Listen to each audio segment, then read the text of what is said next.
Hello and welcome as Zenith Players begins our 24th week of live readings with the second episode of our serial reading of Mary Shelley's Frankenstein. I am TJ, I am our technical director. All of the actors you'll be hearing tonight are volunteering their time and their talents from their homes to bring a little bit of entertainment into your homes. Some of them first met each other just a couple minutes ago when they first logged into this Zoom meeting. Either way, we want to thank them all very much for joining us. We'd also like to thank our friend, your friendly neighborhood Shakespeare, for hosting this on his pages, for hosting this on his platform. Check out his website at shakespeareproust.com and his Patreon at patreon.com/Shakespeare. As always, we want to acknowledge and thank all of the medical professionals and essential workers who've been working tirelessly to keep us all as healthy and safe as possible. We also want to acknowledge those demonstrating and protesting for bravely pushing forward the simple fact that Black Lives Matter. If you are interested in more information about our totally volunteer organization, check out our website, zenithplayers.com. Feel very free to check out our very attractive donations page. 100% of all those donations go towards production costs, which these days consist of the various subscriptions that allow for these readings to happen. If you would like to join us in one of these future projects, send us an email, casting@zenithplayers.com, and we will get you on board. Join us this Saturday as we return to Greek comedy with The Birds by Aristophanes, and next Monday as we continue with episode 3 of Frankenstein. For now, please relax and enjoy Dan Kostelik as Alphonse Frankenstein, Sarah Decker as Elizabeth Lavenza, Noah Stanzione as Professor Kremp, Matthew Kisher as Henry Clerval, Mira Singer as Justine Moritz, and Andrew Gelos as Victor Frankenstein.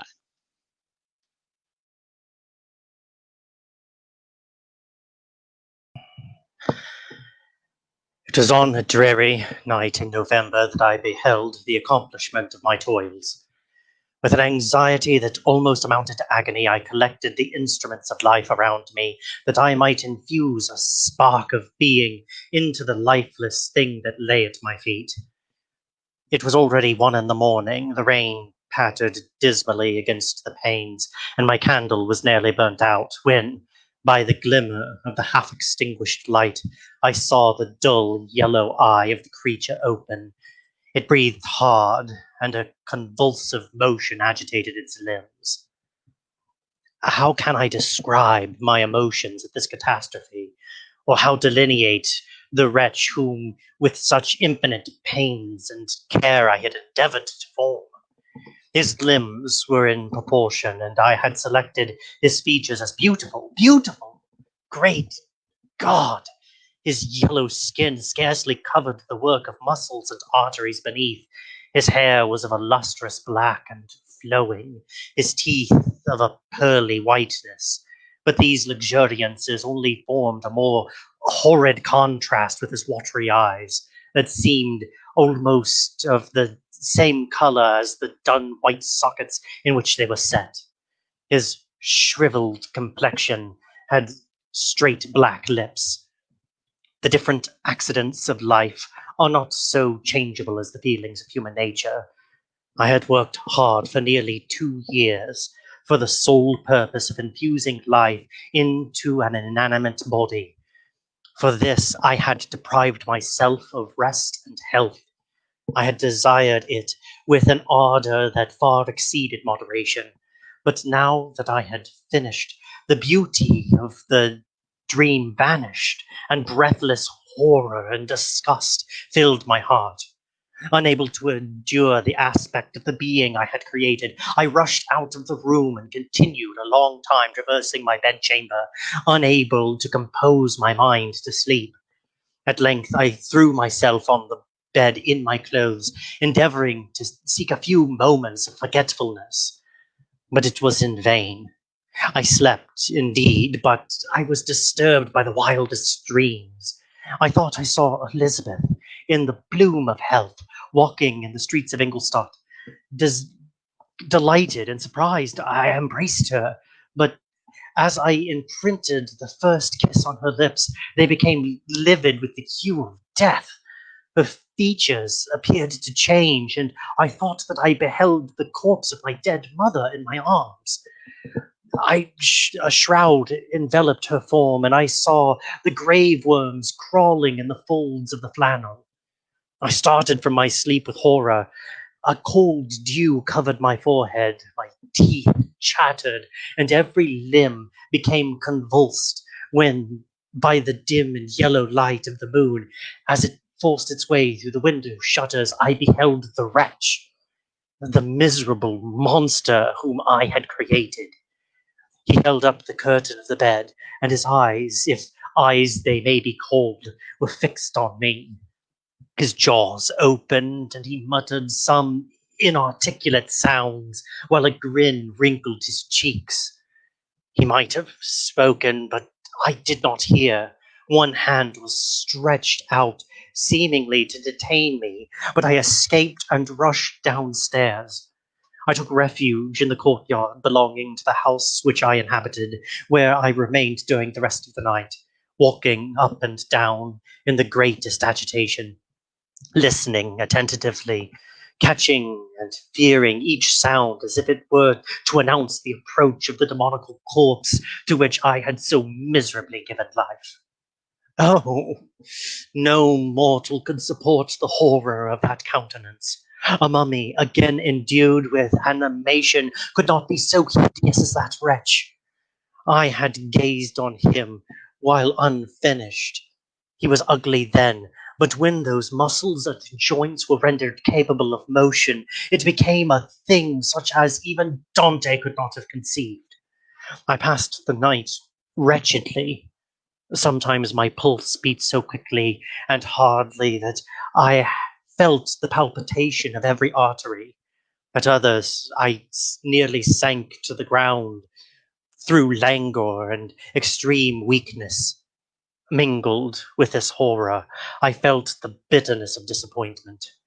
Dreams that had been my food and pleasant rest for so long a space would now become a hell to me. And the change was so rapid, the overthrow so complete.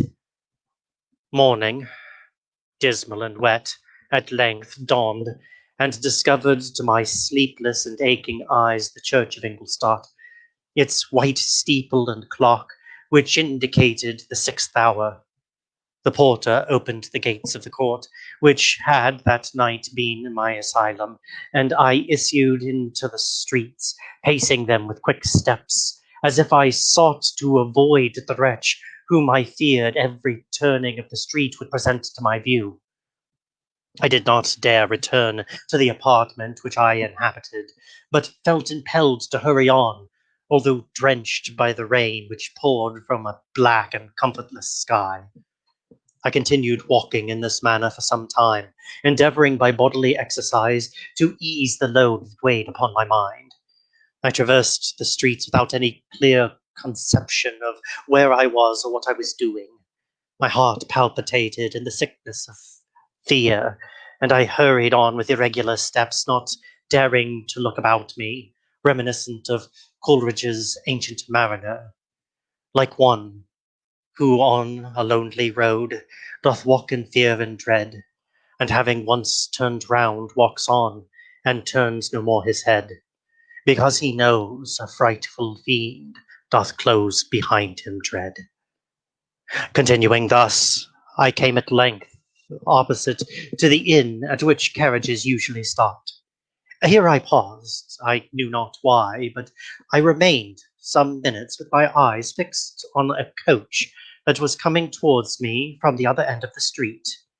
It stopped just where I was standing, and on the door being opened, I perceived Henry Clerval, who, on seeing me, instantly sprung out.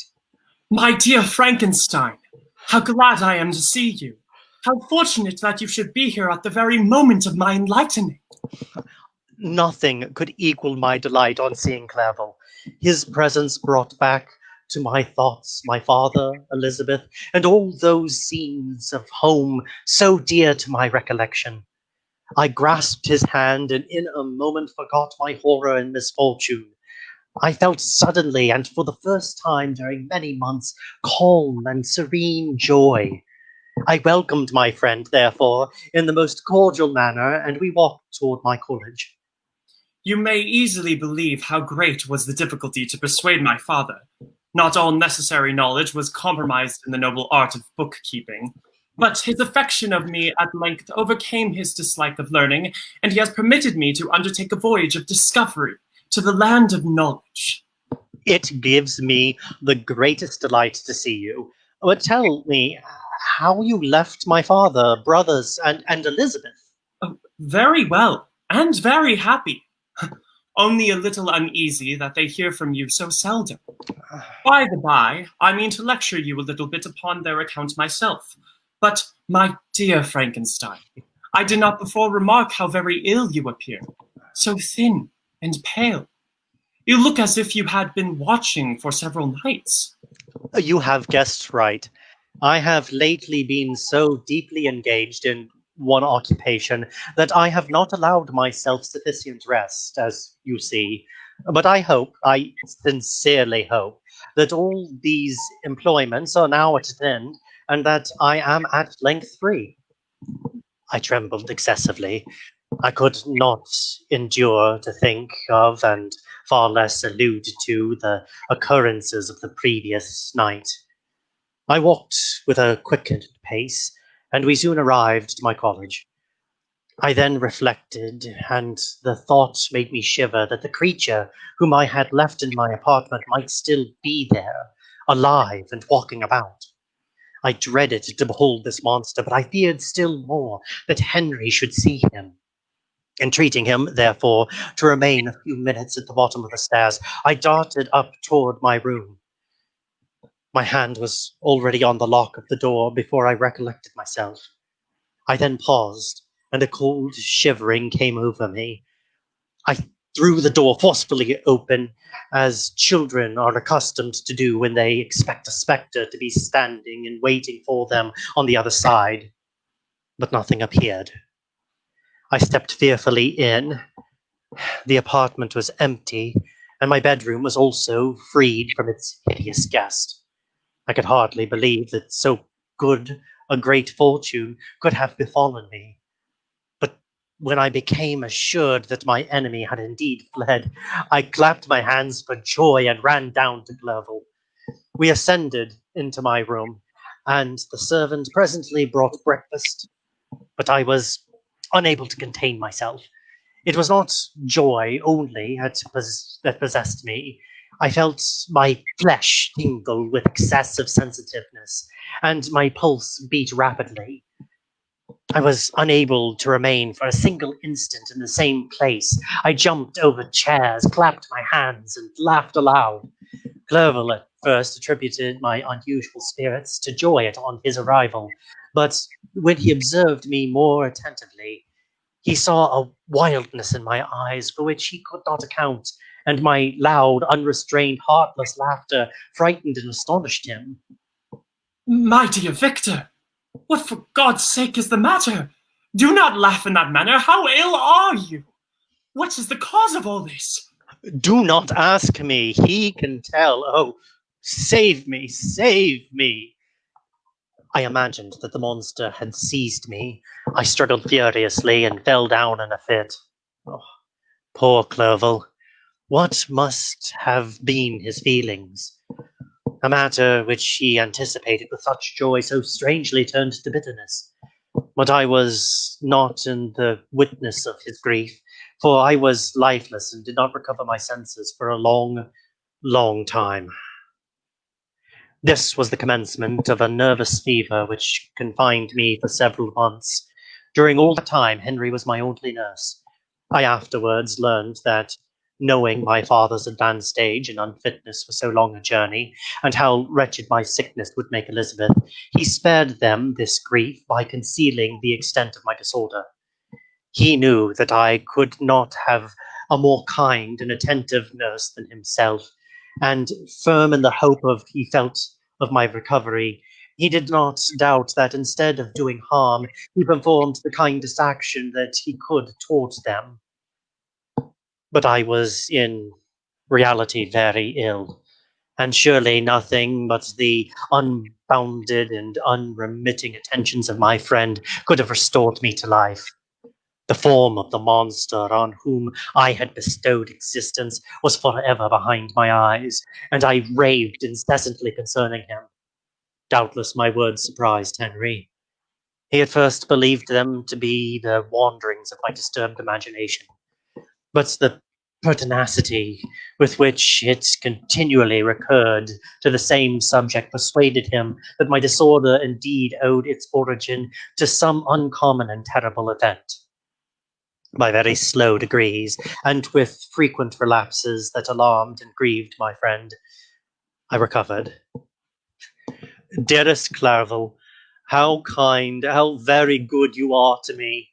This whole winter, instead of being spent in study as you promised yourself, has been consumed by my sick room. How shall I ever repay you? You will repay me entirely if you do not discompose yourself, but get you well and fast as you can. And since you appear in such good spirits, I may speak to you on one subject, may I not? I trembled. One subject. What could it be? Could he allude to the object on whom I dared not even think?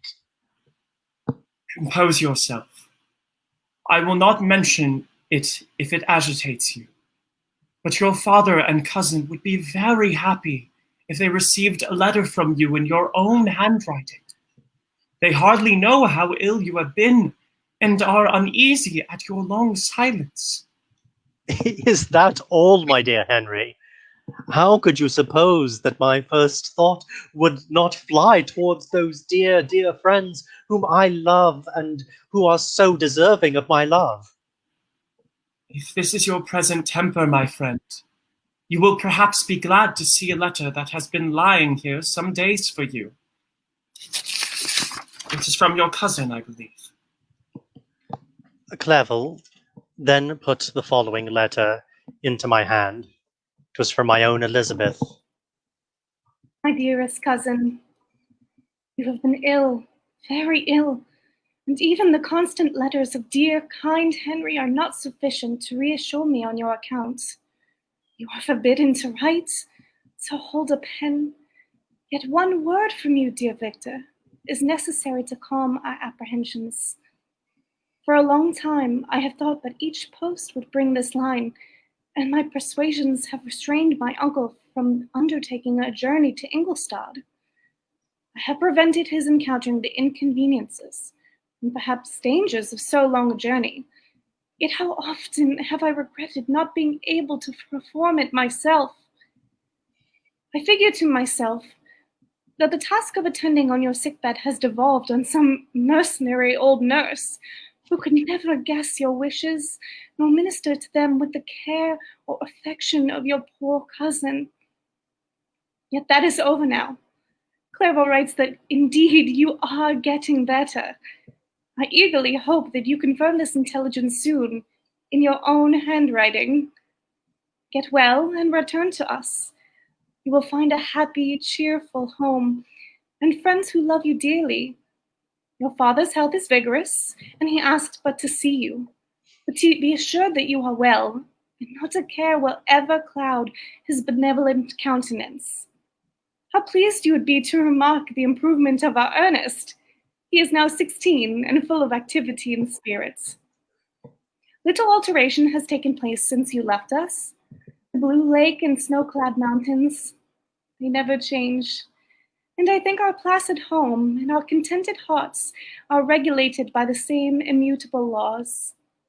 My trifling occupations take up my time and amuse me, and I am rewarded for my exertions by seeing none but happy, kind faces around me. Since you left us, but one change has taken place in our little household. Our servant, Justine, you may remember, was a great favorite of yours, and I recollect you once remarked that if you were in an ill humor, one glance from Justine could dissipate it. One by one, her brothers and sister died, and her mother, with the exception of her neglected daughter, was left childless. Justine was called home by her repentant mother. Poor girl, she wept when she quitted our house.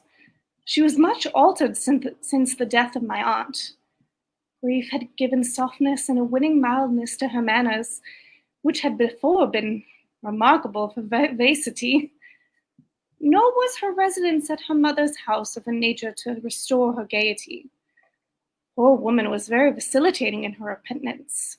She sometimes begged Justine to forgive her unkindness, but much oftener accused her of having caused the deaths of her brothers and sister. Perpetual fretting at length threw Madame Moritz into a decline, which at first increased her irritability, but she is now at peace forever. She died on the first approach of cold weather at the beginning of this last winter. Justine has just returned to us, and I assure you I love her tenderly. She is very clever and gentle, and extremely pretty. As I mentioned before, her mind and her expression continually remind me of my dear aunt. I must also say a few words to you, my dear cousin, of little darling William. Oh, I wish you could see him. He is very tall of his age, with sweet, laughing blue eyes, dark eyelashes, and curling hair. When he smiles, 2 little dimples appear on each cheek, which are rosy with health. He has already had 1 or 2 little wives, but Louisa Byron is his favorite, a pretty little girl of 5 years of age. I have written myself into better spirits, dear cousin, but my anxiety returns upon me as I conclude. Write, dearest Victor. 1 line, 1 word will be a blessing to us. 10,000 thanks to Henry for his kindness, his affection, and his many letters. We are sincerely grateful. Adieu, my cousin. Take care of yourself. And I entreat you, write. Elizabeth Lavenza, Geneva, March 18th, 1791. Dear, dear Elizabeth, I will write instantly and relieve them from the anxiety they must feel. I wrote, and this exertion greatly fatigued me, but my convalescence had commenced and proceeded regularly. In another fortnight, I was able to leave my chamber. One of my first duties on my recovery was to introduce Clerval to the several professors of the university. In doing this, I underwent a kind of rough usage, ill-befitting the wounds that my mind had sustained. Ever since that fateful night, the end of my labors and the beginning of my misfortunes, I had conceived a violent antipathy even to the name of natural philosophy. When I was otherwise quite restored to health, the sight of a chemical instrument would renew all the agony of my nervous symptoms. Henry saw this and had removed all my apparatus from my view. He had also changed my apartment, for he perceived that I had acquired a dislike for the room which had previously been my laboratory. But these cares of Clerval were made of no avail when I visited the professors. Monsieur Waldman inflicted torture when he praised, with kindness and warmth, the astonishing progress I had made in the sciences. He soon perceived that I disliked the subject, but not guessing the real cause, he attributed my feelings to modesty, and changed the subject from my improvement to the science itself, with a desire, as I evidently saw, of drawing me out. What could I do? He meant to please, and he tormented me. I felt as if he had placed carefully, one by one, in my view, those instruments which were to be afterwards used in putting me to a slow and cruel death. I writhed under his words, yet dared not exhibit the pain I felt. Clerval, whose eyes and feelings were always quick in discerning the sensations of others, declined the subject, alleging in excuse his total ignorance, and the conversation took a more general turn. I thanked my friend from my heart, but I did not speak. I saw plainly that he was surprised, but he never attempted to draw my secret from me. And although I loved him with a mixture of affection and reverence that yet knew no bounds, yet I could never persuade myself to confide in him that event which was so often present in my recollection, but which I feared the detail to another would only impress more deeply. Monsieur Krempe was not equally docile, and in my condition at the time of almost insupportable sensitiveness, his harsh, blunt encomiums gave me even more pain than the benevolent approbation of Monsieur Waldman. Damn the fellow! Why, Monsieur Clerval, I assure you he has outstripped us all. Aye, stare if you please, but it is nevertheless true. A youngster who, but a few years ago, believed in Cornelius Agrippa as firmly as in the gospel, has now set himself at the head of the university. And if he is not soon pulled down, we shall all be out of countenance. Aye, Monsieur Frankenstein is modest, an excellent quality in a young man. Young men should be diffident of themselves, you know, Monsieur Clerval. I was myself when young, but that wears out in a very short time. Monsieur Kremp had now commenced a eulogy on himself, which happily turned the conversation from a subject that was so annoying to me. Summer passed away in these occupations, and my return to Geneva was fixed for the latter end of autumn. But being delayed by several accidents, winter and snow arrived. The roads were deemed impassable, and my journey was delayed until the ensuing spring. I felt this delay very bitterly, for I longed to see my native town and my beloved friends. My return had only been delayed so long from an unwillingness to leave Clerval in a strange place before he had become acquainted with any of its inhabitants.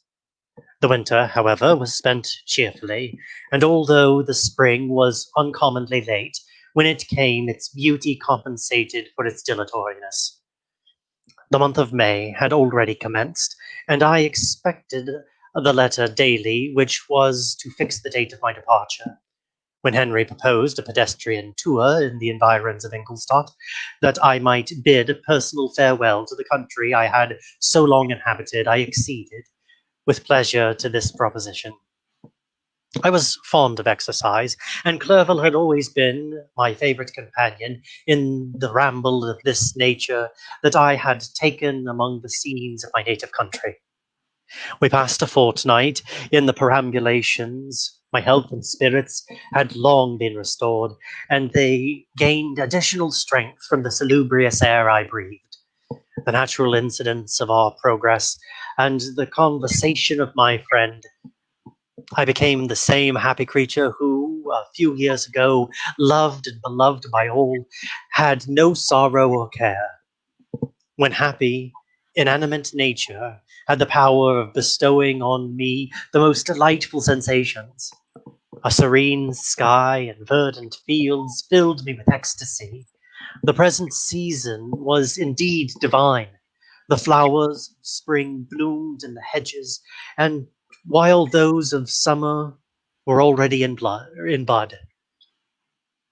I was disturbed by thoughts which during the preceding year had pressed upon me, notwithstanding my endeavours to throw them off with an invincible burden.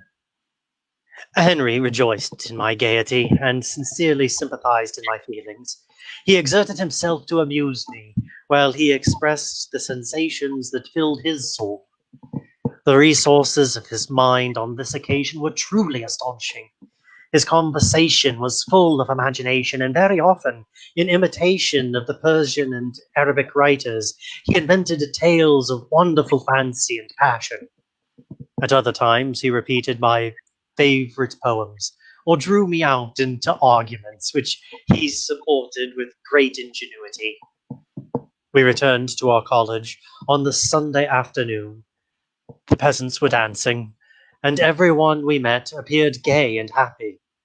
My own spirits were high, and I bounded along with feelings of unbridled joy and hilarity. On my return, I found the following letter from my father. My dear Victor, you've probably waited impatiently for a letter to fix the date of your return to us, and I was at first tempted to write only a few lines, merely mentioning the day on which I should expect you. Not that it would be a cruel kindness, and I dare not do it. What would be your surprise, my son, when you expected a happy and glad welcome to behold, on the contrary, tears and wretchedness? And how, Victor, can I relate our misfortune? Absence cannot have rendered your callous to our joys and griefs, and how shall I inflict pain on my long-absent son? I wish to prepare you for the woeful news, but I know it is impossible even now. Your eye skims over the page to seek the words which ought to convey to you the horrible tidings. William is dead. Yes, that sweet child, whose smiles delighted and warmed my heart. He was so gentle, yet so gay. Victor, he is murdered. I will not attempt to console you, but will simply relate the circumstances of the transaction. Last Thursday, May 7th, I, my niece, your two brothers, went to walk. The evening was warm and serene, and we prolonged our walk farther than usual. It was already dusk before we thought of returning, and then we discovered that William and Ernest, who had gone on before, were not to be found. We accordingly rested on a seat until they should return. Presently Ernest came and inquired if we had seen his brother. He said that he had been playing with him, and that William had run away to hide himself, and that he vainly sought for him, and afterwards waited for a long time, but that he did not return. This account rather alarmed us, and we continued to search for him all night until night fell, when Elizabeth conjectured that he might have returned to the house. He was not there. We returned again with torches, for I could not rest, when I thought that my sweet boy had lost himself and was exposed to all the damps and dews of night. Elizabeth also suffered extreme anguish. About 5 in the morning, I discovered my lovely boy, whom the night before I had seen blooming and inactive in health, stretched on the grass, livid and motionless. The print of the murderer's finger was on his neck. He was conveyed home, and the anguish that was visible in my countenance betrayed the secret to Elizabeth. She was very earnest to see the corpse. At first, I attempted to prevent her, but she persisted, and, entering the room where it lay, hastily examined the neck of the victim, and clasping her hands, exclaimed, "Oh, God! I have murdered my darling child!" She fainted and was restored with extreme difficulty. When she again lived, it was only to weep and sigh. She told me that same evening William had teased her to let him wear a very valuable miniature that she possessed of your mother. This picture is gone, and was doubtless the temptation which urged the murderer to the deed. They have no trace of him at present, or their exertions to discover him are unremitted, but they will not restore my beloved William. Come, dearest Victor. You alone can console Elizabeth. She weeps continually and accuses herself unjustly at the cause of his death. Her words pierce my heart. We are all unhappy, but will not that be an additional motive for you, my son, to return and be our comforter? Your dear mother, alas, Victor, I now say thank God she did not live to witness the cruel, miserable death of her youngest darling. Come, Victor, not brooding thoughts of vengeance against the assassin, but with feelings of peace and gentleness that will heal instead of festering the wounds of our minds. Enter the house of mourning, my friend, but with kindness and affection for those who love you, and not with hatred for your enemies. Your affectionate and afflicted father, Alphonse Frankenstein. Geneva, May 12th, 1791. Clerval, who had watched my countenance as I read this letter, was surprised to observe the despair that succeeded the joy I at first expressed on receiving news from my friends. I threw the letter on the table and covered my face with my hands. Are you always to be unhappy? My dear friend, what has happened? I motioned him to take up the letter while I walked up and down the room in the extremest agitation. Tears also gushed from the eyes of Clerval as he read the account of my misfortune. I can offer you no consolation, my friend. Your disaster is irreparable. What do you intend to do? To go to Geneva. Come with me, Henry. to order the horses. Oh, poor William, dear lovely child. He now sleeps with his angel mother. Who that had seen him bright and joyous in his young beauty, but must weep over his untimely loss. To die so miserably, to feel the murderer's grasps. How much more a murderer that could destroy radiant innocence. Poor little fellow. One only consolation have we, his friend mourn and weep, but he is at rest. The pang is over. His sufferings are at an end forever. And a sod covers his gentle form, and he knows no pain. He can no longer be a subject for pity. We must reserve that for his miserable survivors. Clerval spoke thus as we hurried through the streets. The words impressed themselves on my mind, and I remembered them afterwards in solitude. But now, as soon as the horses arrived, I hurried and bade farewell to my friend. My journey was very melancholy. At first I wished to hurry on, for I longed to console and sympathize with my loved and sorrowing friends. But when I drew near my native town, I slackened my progress. I could hardly sustain the multitude of feelings that crowded into my mind. I passed through several scenes familiar to my youth, but which I had not seen for nearly 6 years. How altered everything might be during that time. One sudden and desolating change had taken place, but 1,000 little circumstances might have by degrees worked other alterations which, although they were done more tranquilly, might not be the less decisive. Fear overcame me.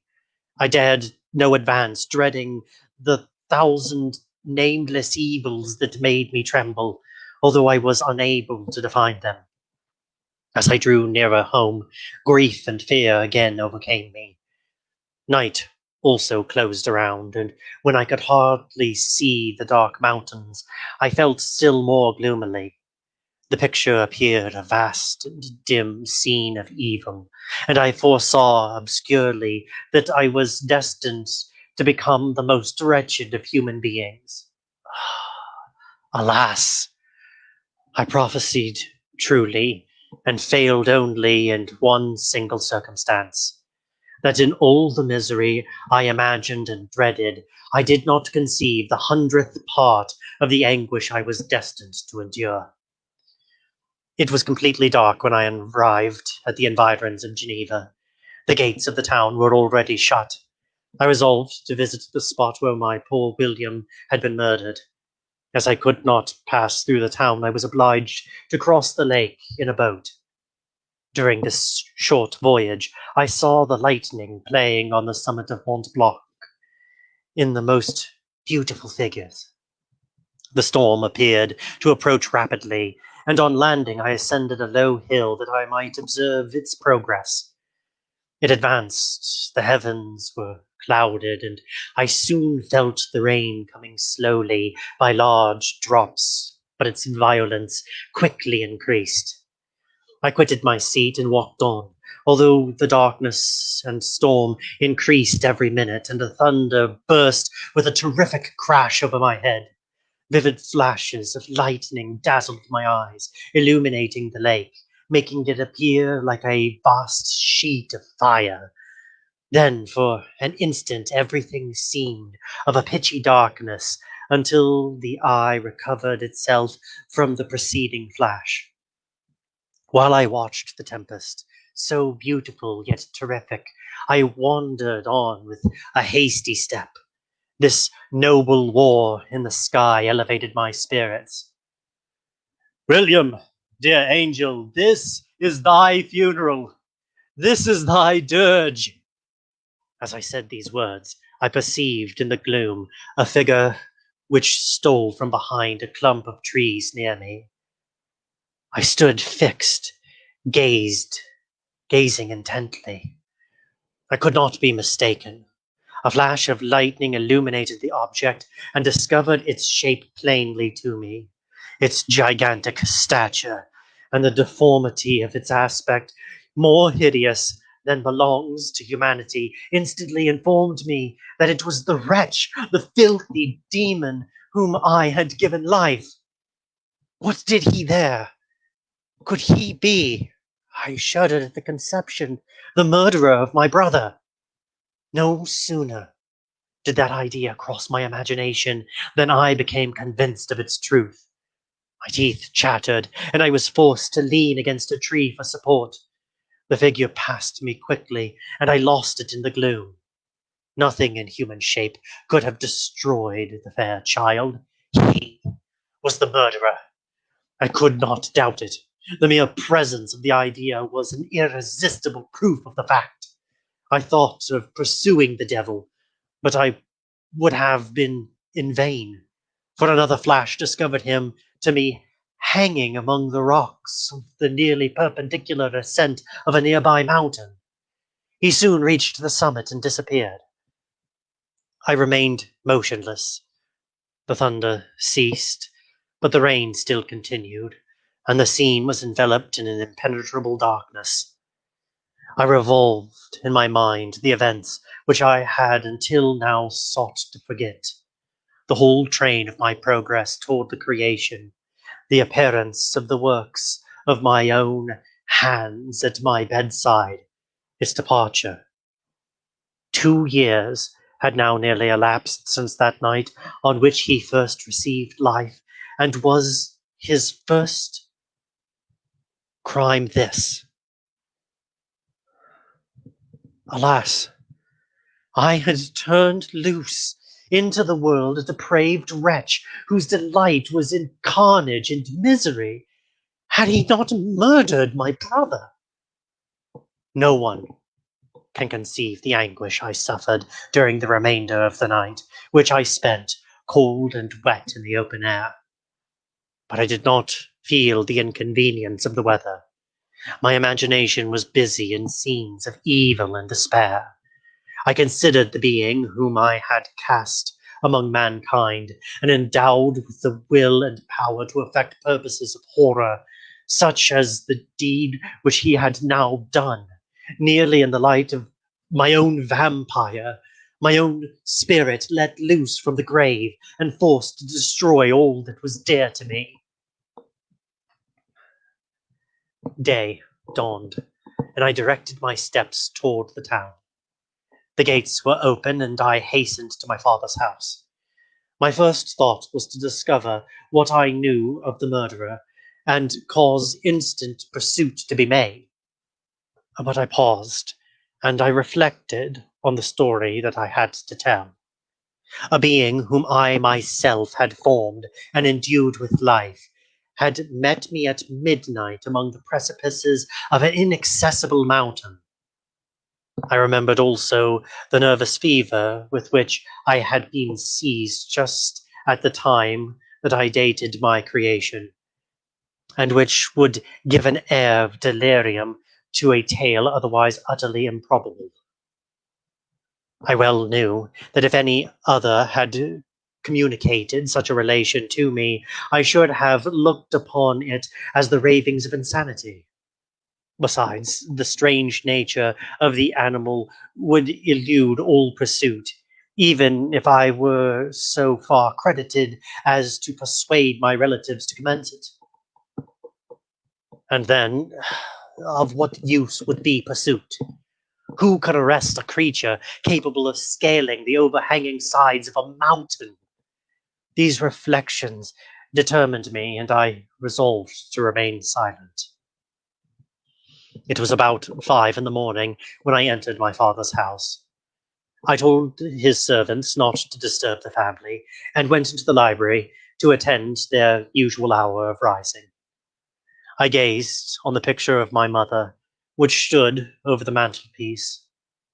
It was an historical subject, painted at my father's desire, and represented Caroline Beaufort in an agony of despair, kneeling by the coffin of her dead father. Her garb was rustic, and her cheek pale, but there was an air of dignity and beauty, that hardly permitted the sentiment of pity. Below this was a miniature of William, and my tears flowed when I looked upon it. While I was thus engaged, Ernest entered. He had heard me arrive, and hastened to welcome me. Welcome, my dearest Victor. I wish you had come 3 months ago, and then you would have found us all joyous and delighted. You come to us now to share a misery with which nothing can alleviate. Yet your presence will, I hope, revive our father, who seems to be sinking under his misfortune. And your persuasions will induce poor Elizabeth to cease her vain and tormenting self-accusations. Oh, poor William! He was our darling and our pride. The tears, unrestrained, fell from my brother's eyes. A sense of mortal agony crept over my frame. Before, I had only imagined the wretchedness of my desolated home. The reality came on me as a new and not less terrible disaster. I tried to calm Ernest. I inquired more minutely concerning my father, and here I named my cousin. She most of all requires consolation. She accused herself of having caused the death of my brother, and that made her very wretched. But since the murderer has been discovered... The murderer has been discovered? Good God, how can that be? Who could attempt to pursue him? It is impossible. One might as well try to overtake the winds, or confine a mountain stream with a straw. I saw him too. He was free last night. I do not know what you mean, but to us the discovery we have made completes our misery. No one would believe it at first, and even now Elizabeth will not be convinced, notwithstanding all the evidence. Indeed, who would credit that Justine Moritz, who was so amiable and fond of all the family, could suddenly become so capable of so frightful, so appalling a crime? Justine Moritz? Poor girl, is she the accused? But it is wrongfully. Everyone knows that. No one believes it. Surely, Ernest. No one did at first, but several circumstances came out that have almost forced conviction upon us, and her own behavior has been so confused as to add to the evidence of the facts a weight that, I fear, leaves no hope for doubt. But she will be tried today, and you will hear then all. He then related that the morning on which the murder of poor William had been discovered, Justine had taken ill and confined to her bed for several days.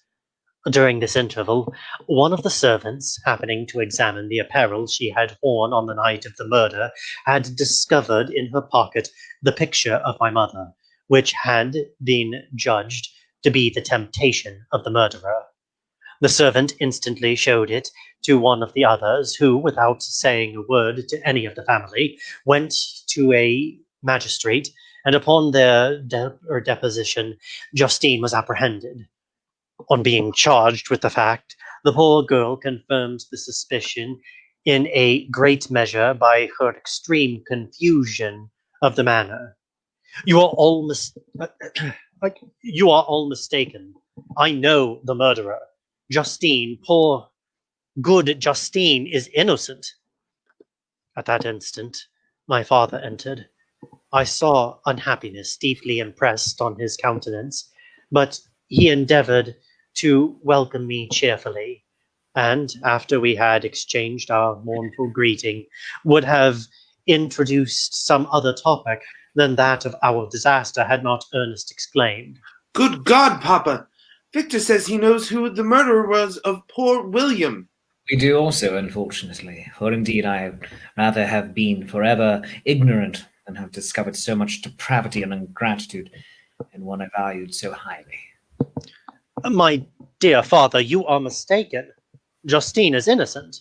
If she is, God forfend that she should suffer as guilty. She is to be tried today, and I sincerely hope, that she will be acquitted. This speech calmed me. I was firmly convinced in my own mind that Justine, and indeed every human being, was guiltless of this murder, I had no fear, therefore, that any circumstantial evidence could be brought forward strong enough to convict her. My tale was not one to announce publicly. Its astounding horror would be looked upon as madness by the vulgar. Did anyone indeed exist except I, the creator, who would believe, unless his senses convinced him, in the existence of the living monument of presumption and rash ignorance which I had let loose upon the world? We were soon joined by Elizabeth. Time had altered her since I had last beheld her. It had endowed her with a loveliness surpassing the beauty of her childish years. There was the same candor, the same vivacity, but it was allied to an expression more full of sensibility and intellect. She welcomed me with the greatest affection. Your arrival, my dear cousin, fills me with hope. You perhaps will find some means to justify my poor guiltless Justine. Alas, who is safe if she be convicted of crime? I rely on her innocence as certainly as I do upon my own. Our misfortune is doubly hard to us. We have not only lost that lovely, darling boy, but this poor girl, whom I sincerely love, is to be torn away by even her worst fate. If she is condemned, I never shall know joy more.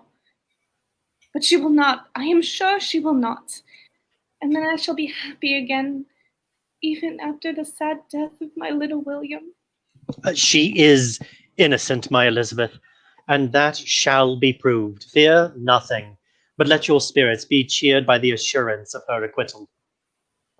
How kind and generous you are. Everyone else believes in her guilt, and that made me wretched, for I knew that it was impossible. And to see everyone else prejudiced in so deadly a manner rendered me hopeless and despairing. Dearest Miss, dry your tears. If she is, as you believe, innocent, rely on the justice of our laws, and the activity with which I shall prevent the slightest shadow of partiality.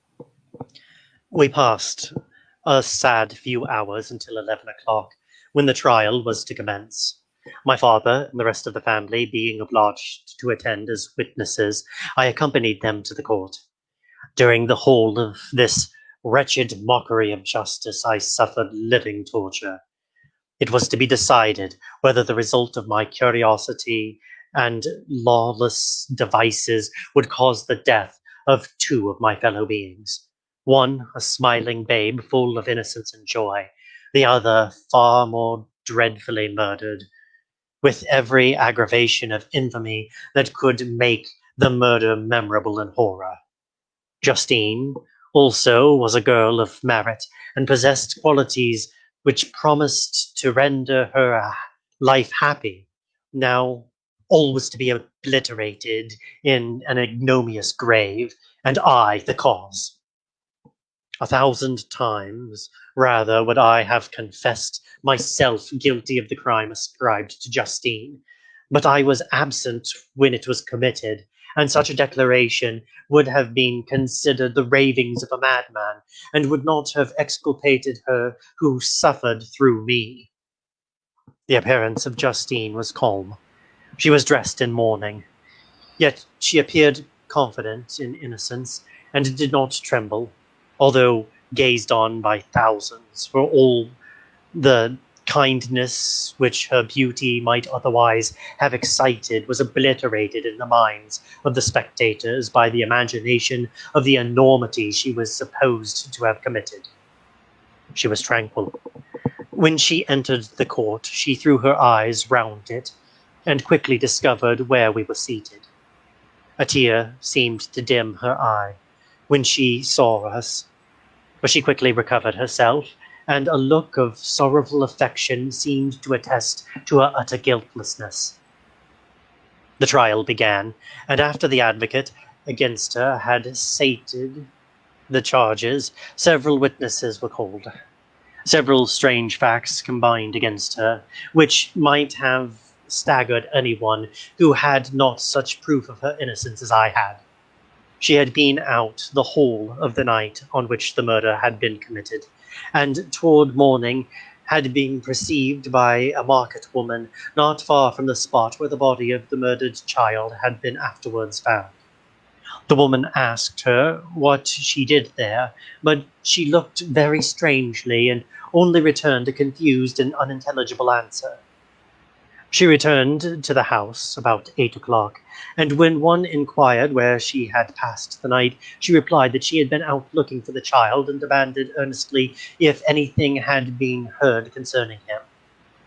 The picture was then produced, which the servant had found in her pocket, and when Elizabeth, in a faltering voice, proved that it was the same which, an hour before the child had been missed, she had placed round his neck, a murmur of horror and indignation filled the court.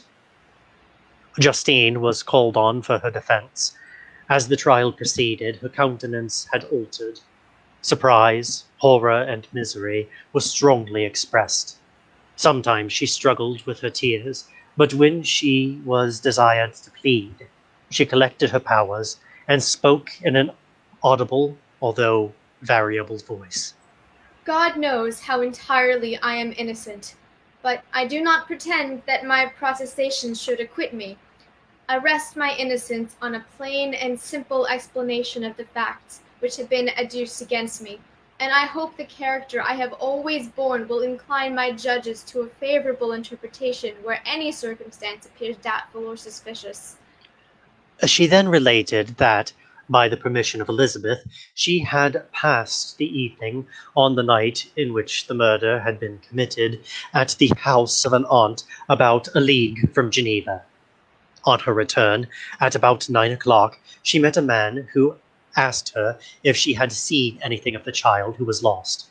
She was alarmed by this account, and passed several hours in looking for him. When the gates of Geneva were shut, and she was forced to remain several hours of the night in a barn belonging to a cottage. Most of the night she spent here watching. Towards morning she believed that she slept for a few minutes. Some steps disturbed her, and she awoke. It was dawn, and she again endeavored to find my brother.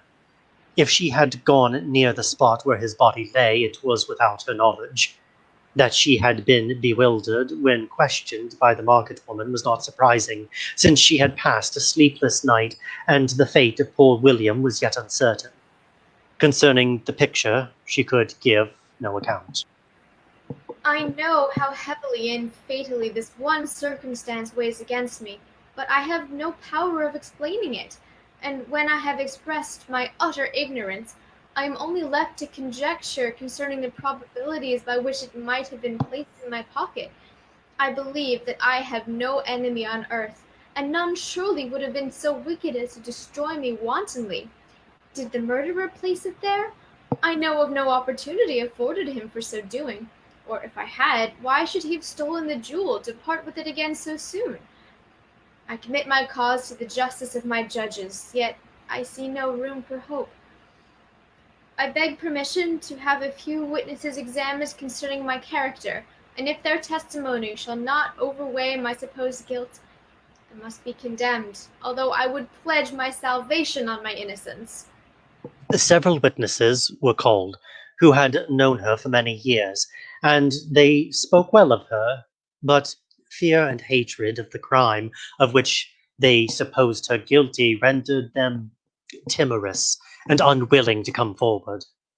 Elizabeth saw even this last resource, her excellent dispositions and irreproachable conduct, about to fail the accused, when, although violently agitated, she desired permission to address the court.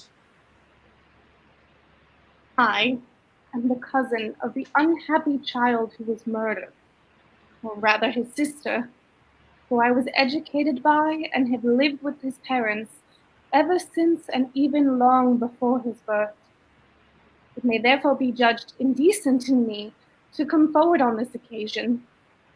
But when I see a fellow creature about to perish through the cowardice of her pretended friends, I wish to be allowed to speak, that I may say what I know of her character. I am well acquainted with the accused. I have lived in the same house with her, at one point for 5, and at another for nearly 2 years. During all that period, she appeared to me the most amiable and benevolent of human creatures. She nursed Madame Frankenstein, my aunt, in her last illness with the greatest affection and care, and afterwards attended her own mother during a tedious illness, in a manner that excited the admiration of all who knew her. After which she was again lived in my uncle's house, where she was beloved by all the family. She was warmly attached to the child, and acted towards him like the most affectionate mother. For my own part, I do not hesitate to say that, notwithstanding all the evidence produced against her, I believe and rely on her perfect innocence. She had no temptation for such an action. So, as to the bubble on which the chief proof rests, if she had earnestly desired it, I should have willingly given it to her. So much do I esteem and value her. A murmur of approbation followed Elizabeth's simple yet powerful appeal, but it was excited by her generous interference, and not in favor of poor Justine, on whom the public indignation was turned with renewed violence, charging her with the deepest ingratitude. She herself wept as Elizabeth spoke, but she did not answer. My known agitation was extreme during the whole trial. I believed in her innocence. I knew it. Could the demon who had, I did not for a minute doubt, murdered my brother also in his hellish sport have betrayed the innocent to death? I could not sustain the horror of my situation, and when I perceived that the popular voice and the countenances of the judges had already condemned my unhappy victim, I rushed out of the court in agony. The tortures of the accused did not equal mine. She was sustained by innocence, but the fangs of remorse tore at my bosom and would not forego their hold. I passed a night of unmingled wretchedness. In the morning, I went to the court. My lips and throat were parched. I dared not ask the fatal question, but I was known, and the officer guessed the cause of my visit. Justine was condemned. I had before experienced sensations of horror, and I have endeavored to bestow upon them adequate expressions, but words cannot convey an idea of the heart-sickening despair that I then endured. The person to whom I addressed myself added that Justine had already confessed her guilt. That evidence was hardly required in so glaring a case, but I am glad of it. And indeed, none of our judges like to condemn a criminal upon circumstantial evidence, be it ever so decisive. This was strange and unexpected intelligence. What could it mean? Had my eyes deceived me? And was I really as mad as the whole world would believe me to be if I disclosed the object of my suspicions? I hastened to return home, and Elizabeth eagerly demanded the result. My cousin, it is decided as you may have expected. All judges had rather that 10 innocent should suffer than that one guilty should escape. But she has confessed. Alas, how shall I ever again believe in human goodness? Justine, whom I love and esteemed as my sister, how could she put on those smiles of innocence only to betray? Her mild eyes seemed incapable of every severity or guile, and yet she has committed a murder. Soon after, we heard that the poor victim had expressed a desire to see my cousin. My father wished her not to go, but said that he left it to her own judgment and feelings to decide. I will go, although she is guilty, and you, Victor, shall accompany me. I cannot go alone. The idea of this visit was torture to me, yet I could not refuse. We entered the gloomy prison chamber and beheld Justine sitting on some straw at the farther end. Her hands were manacled, and her head rested on her knees. She rose on seeing us enter, and when we were left alone with her, she threw herself at the feet of Elizabeth, weeping bitterly. My cousin wept also. Justine, why did you rob me of my last consolation? I relied on your innocence, and although I was then very wretched, I was not so miserable as I am now. And do you also believe that I am so very, very wicked? Do you also join with my enemies to crush me, to condemn me as a murderer? Rise, my poor girl. Why do you kneel if you are innocent? I am not one of your enemies. I believe you guiltless, notwithstanding every evidence, until I heard that you had yourself declared your guilt. That report you say is false, and be assured, dear Justine, that nothing can shake my confidence in you for a moment, but your own confession. I did confess, but I confessed a lie. I confessed that I might obtain absolution, but now that falsehood lies heavier on my heart than all my other sins. The God of heaven forgive me. Ever since I was condemned, my confessor has besieged me. He threatened and menaced until I almost began to think I was the monster that he said I was. He threatened excommunication and hellfire in my last moments if I continued obdurate. Dear lady, I had none to support me. All looked on me as a wretch doomed to ignominy and perdition. What could I do? In an evil hour I subscribed to a lie, and now only am I truly miserable. I thought with horror, my sweet lady, that you should believe your Justine, whom your blessed aunt had so highly honored and whom you loved, was a creature capable of a crime which none but the devil himself could have perpetuated. Dear William, dearest blessed child, I shall soon see you again in heaven, where we shall all be happy, and that consoles me, going as I am to suffer ignominy and death. Oh, Justine, forgive me for having for one moment distrusted you. Why did you confess? But do not mourn, dear girl. Do not fear. I will proclaim, I will prove your innocence. I will melt the stony hearts of your enemies by my tears and prayers. You shall not die. You, my playfellow, companion, my sister, perish on the scaffold. No, no, I never could survive so horrible a misfortune. I do not fear to die. That pang is past. God raised my weakness and gives me courage to endure the worst. I leave a sad and bitter world, and if you remember me and think of me as one unjustly condemned, I am resigned to die to the fate awaiting me. Learn from me, dear lady, to submit in patience to the will of heaven. During this conversation, I had retired to a corner of the prison room where I could conceal the horrid anguish that possessed me. Despair! Who dared talk of that? The poor victim who on the morrow was to pass an awful boundary between life and death felt not, as I did, such deep and bitter agony.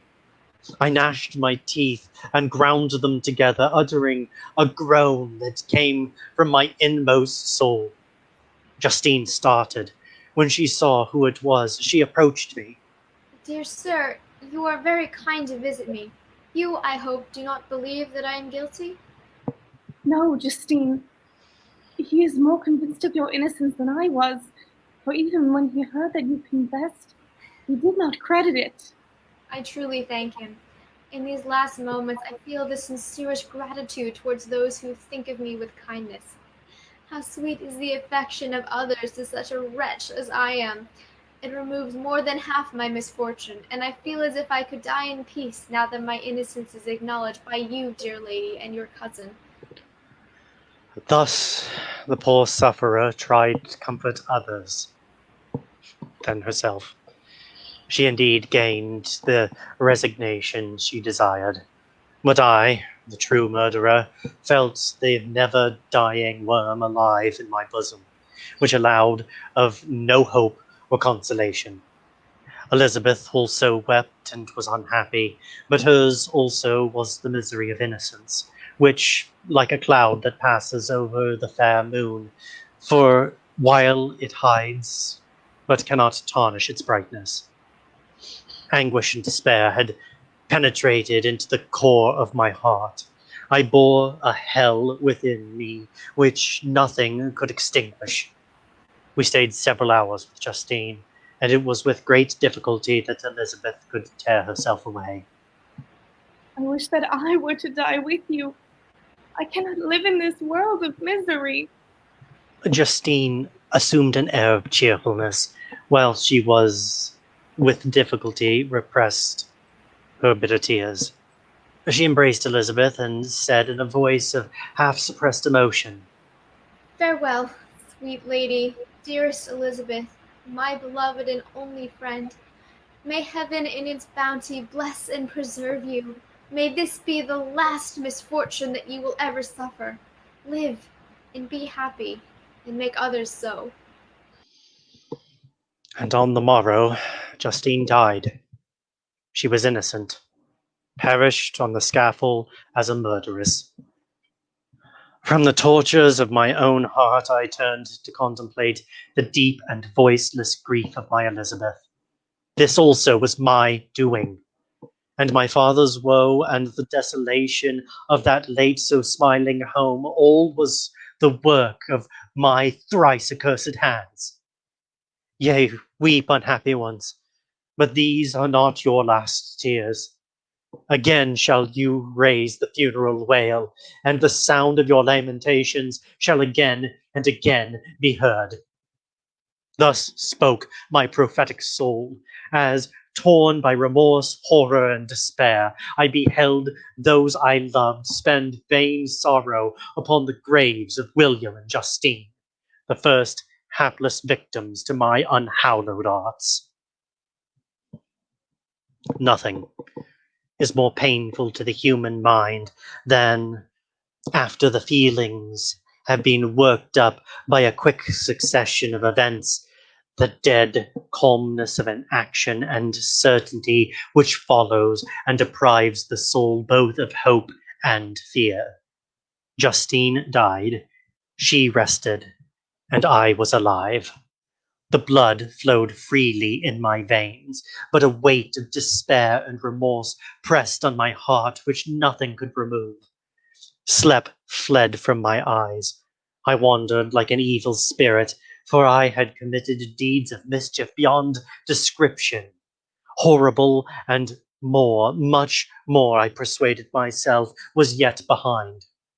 I was seized by remorse and a sense of guilt which hurried me away to a hell of intense tortures such as no language can describe.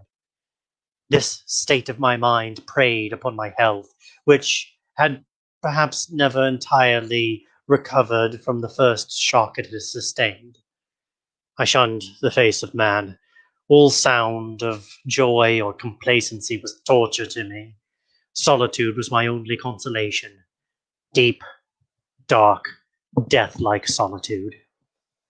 My father observed with pain the alteration perceptible in my disposition and habits, and endeavored by arguments deduced from the feelings of his serene conscience and guiltless life to inspire me with fortitude and awaken me a courage to dispel the dark cloud which brooded over me. Do you think, Victor, that I do not suffer also? No one could love a child more than I loved your brother. But it is not a duty to the survivors that we should refrain from augmenting their unhappiness by an appearance of immoderate grief. It is also a duty owed to yourself, for excessive sorrow prevents improvement or enjoyment, or even the discharge of daily usefulness, without which no man is fit for society. This advice, although good, was totally inapplicable to my case. I should have been the first to hide my grief and console my friends, if remorse had not mingled its bitterness and terror, its alarm, with my other sensations. Now I could only answer my father with a look of despair and endeavor to hide myself from his view. About this time we retired to our house in Bellerive. This change was particularly agreeable to me. Often, after the rest of the family had retired for the night, I took the boat and passed many hours upon the lake. Sometimes, with my sails set, I was carried by the wind, and sometimes, after rowing into the middle of the lake, I left the boat to pursue its own course and gave way to my own miserable reflections. I was often tempted, when all was peace around me, and I, the only unquiet thing that wandered restless in a scene so beautiful and heavenly, often, I say, I was tempted to plunge into the silent lake, that the waters might close over me and my calamities forever. But I was restrained when I thought of the heroic and suffering Elizabeth, whom I tenderly loved, and whose existence was bound up in mine. I thought also of my father and surviving brother. Should I, by my base desertion, leave them exposed and unprotected to the malice of the fiend whom I had let loose among them? At these moments I wept bitterly, and wished that peace would revisit my mind, only that I might afford them consolation and happiness. But that could not be. Remorse extinguished every hope. I had been the author of unalterable evils, and I lived in daily fear lest the monster whom I had created should perpetuate some new wickedness. I had an obscure feeling that all was not over, and that he would still commit some single crime, which by its enormity should almost efface the recollection of the past. There was always scope for fear, so long as anything I loved remained behind. Our house was the house of mourning. My father's health was deeply shaken by the horror of the recent events. Elizabeth was sad and desponding. She no longer took delight in her ordinary occupations. All pleasure seemed to her sacrilege toward the dead. Eternal woe and tears, she then thought, was the just tribute she should pay to the innocents so destroyed.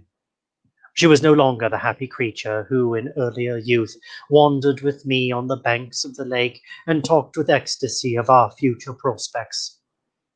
The first of these sorrows, which are sent to wean us from the earth, had visited her, and its dimming influence quenched her dearest smiles. When I reflect, my dear cousin, on the miserable death of Justine Moritz, I no longer see the world and it works as they before appeared to me.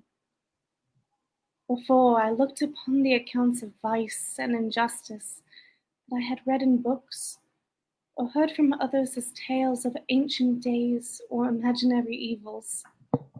At least they were remote and more familiar to reason than to the imagination. But now misery has come home, and men appear to me as monsters thirsting for each other's blood. Yet I am certainly unjust. Everybody believed that poor girl to be guilty. And if she could have committed the crime for which she suffered, assuredly she would have been the most depraved of human creatures. For the sake of a few jewels, to have murdered the son of her benefactor and friend, a child whom she had nursed from its birth, and appeared to love as if it had been her own. I could not consent to the death of any human being, but certainly I should have thought such a creature unfit to remain in the society of men. But she was innocent. I know, I feel she was innocent. You are of the same opinion, and that confirms me. Alas, Victor, when falsehood can look so like the truth, Who can assure themselves of certain happiness? I feel as if I were walking on the edge of a precipice towards which thousands are crowding and endeavoring to plunge me into the abyss. William and Justine were assassinated, and the murderer escaped. He walks around the world free, and perhaps respected. But even if I were condemned to suffer on the scaffold for the same crimes, I would not change places with such a wretch. I listened to this discourse with the extremest agony. I, not indeed, but in effect, was the true murderer. Elizabeth read my anguish in my countenance and kindly took my hand. My dearest friend, you must calm yourself. These events have affected me, God knows how deeply. But I am not so wretched as you are. There is an expression of despair, and sometimes revenge, in your countenance that makes me tremble. Dear Victor, banish these dark passions. Remember the friends are around you, who center all their hopes in you. Have we lost the power of rendering you happy? While we love, while we are true to each other, here in this land of peace and beauty, our native country, we may reap every tranquil blessing. What can disturb our peace? And could not such words from her whom I fondly prized before every other gift of fortune suffice to chase away the fiend that lurked in my heart? Even as she spoke, I drew near to her, as if in terror, lest that at that very moment the destroyer had been near to rob me of her. Thus, not the tenderness of friendship, nor the beauty of earth, nor of heaven could redeem my soul from woe. The very accents of love were ineffectual. I was encompassed by a cloud which no beneficial influence could penetrate. The wounded deer dragging its fainting limbs to some untrodden brake, there to gaze upon the arrow which had pierced it, and to die, was but a type of me. Sometimes I could cope with the sullen despair that overwhelmed me, but sometimes the whirlwind of passions in my soul drove me to seek by bodily exercise and by change of place some relief from my intolerable sensations. It was during an excess of this kind that I suddenly left my home, and bending my steps toward the near alpine valleys, sought in the magnificence, the eternity of such scenes, to forget myself and my ephemeral, because human, sorrows. My wanderings were directed toward the valley of Chamonix. I had visited it frequently during my boyhood. 6 years had passed since then. I was a wreck, but naught had changed in those savage and enduring scenes. I performed the first part of my journey on horseback, and afterwards hired a mule, as the more sure-footed and least liable to receive injury on the rugged roads. At length, I arrived at the village of Chamonix. I spent the following day roaming through the valley. The abrupt sides of the vast mountains were before me. The icy wall of the glacier overhung me.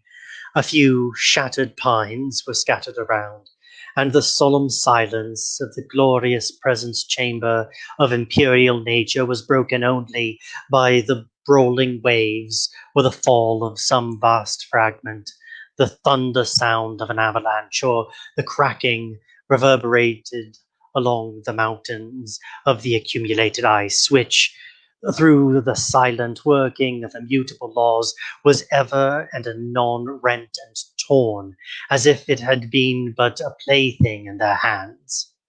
These sublime and magnificent scenes afforded me the greatest consolation that I was capable of receiving.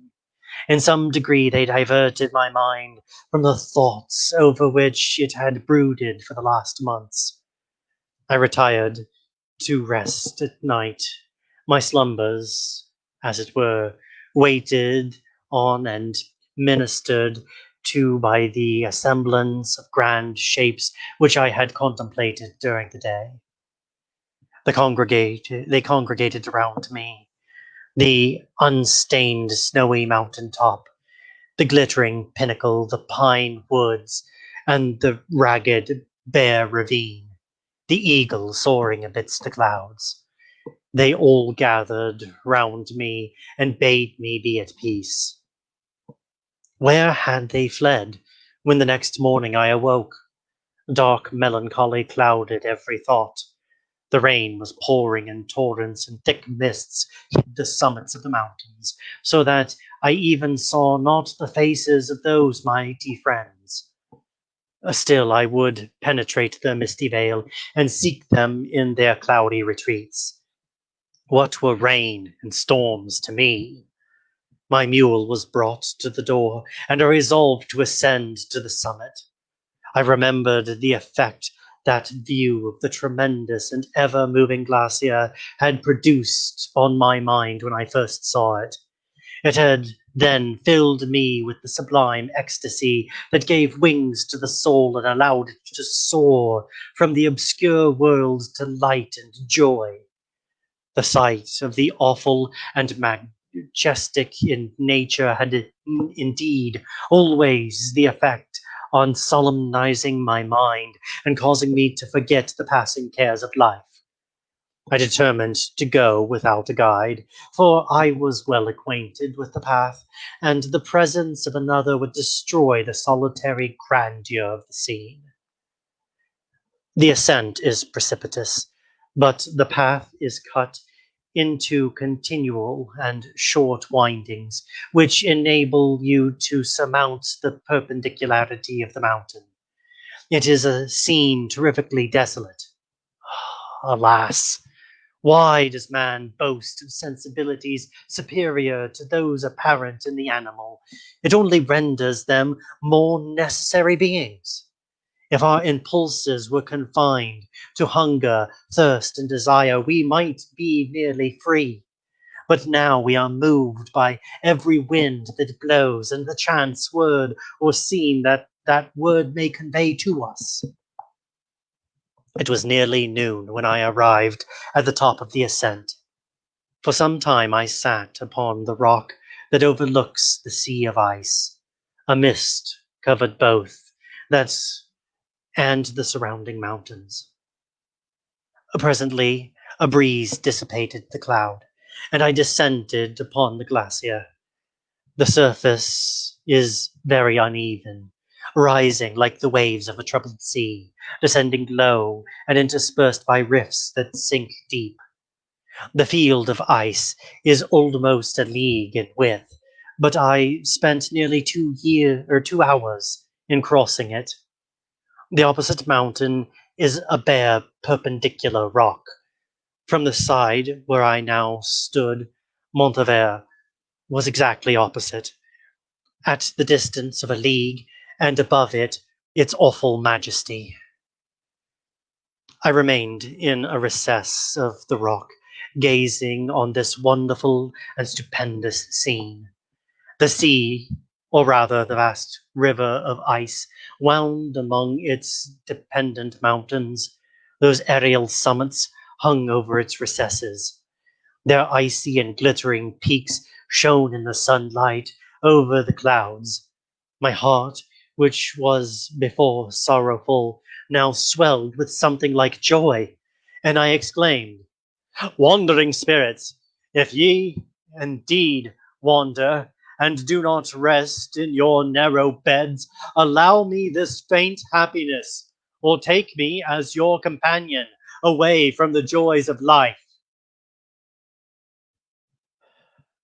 As I said this, I suddenly beheld the figure of a man at some distance, advancing toward me with superhuman speed.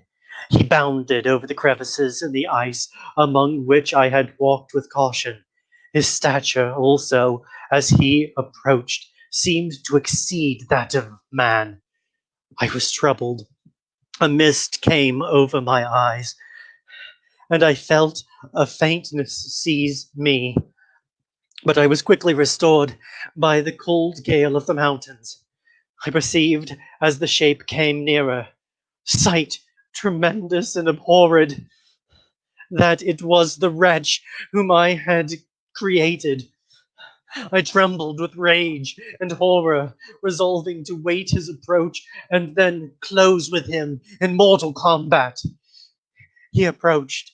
His countenance bespoke bitter anguish combined with disdain and malignity, while its unearthly ugliness rendered it almost too horrible for human eyes.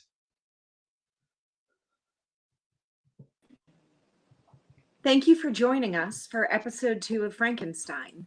We want to extend a big thank you again to your friendly neighborhood Shakespeare. Please visit him at his website, shakespeareapproves.com, or on his Facebook at Shakespeare Approves, your friendly neighborhood Shakespeare. We have links to all of his content, and they are all and will be posted more in the comments below. We would once again like to thank all of the actors that you have seen read tonight. They have all volunteered their time and their talents, so thank you once again. If you enjoyed this reading, all of our past readings are available on our Facebook page, and they are also available in a little more organized fashion on our website, zenithplayers.com. If you want more information, including how to be involved in one of these readings, how to be one of these readers, please send us a Facebook message at Zenith Players, or send us an email at casting@zenithplayers.com, and our technical director, TJ, will get back to you as soon as possible. We want to continue to express our support to all of those out there who are working to keep us safe at this time, and those continuing to protest and demonstrate. We also would like to ask all of you to continue to wear masks, so that way we may continue to bring theater to all of you. Join us Saturday for The Birds by Aristophanes, and next Monday as we continue this series with episode 3 of Frankenstein. Thank you so much, and have a good night.